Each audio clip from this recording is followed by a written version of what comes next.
এবং আমরা গোপন সূত্রের ভিত্তিতে খবর পেয়ে আমি এসডিপি সদর OC West PS OC West women PS আমরা লঙ্কাপুরা মিনাবাড়িতে রাজেশ সরকারের বাড়িতে তল্লাশি চালাই এবং তল্লাশির সময় এখান থেকে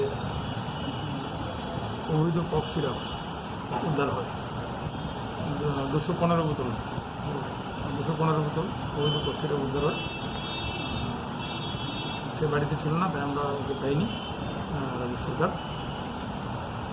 আমাদের এই অভিযান যে নেশার বিরুদ্ধে অভিযান সেটা চলছে। Thank you. কোন জায়গা কার বাড়িতে ছিল?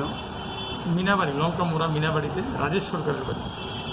আপনারা কাউকে কি অ্যারেস্ট বা আটক করেছেন? না, আমরা এখন অ্যারেস্ট করিনি, আমরা একজনকে আটক করি, আমরা জিজ্ঞাসাবাদ করছি, দেখছি আমরা।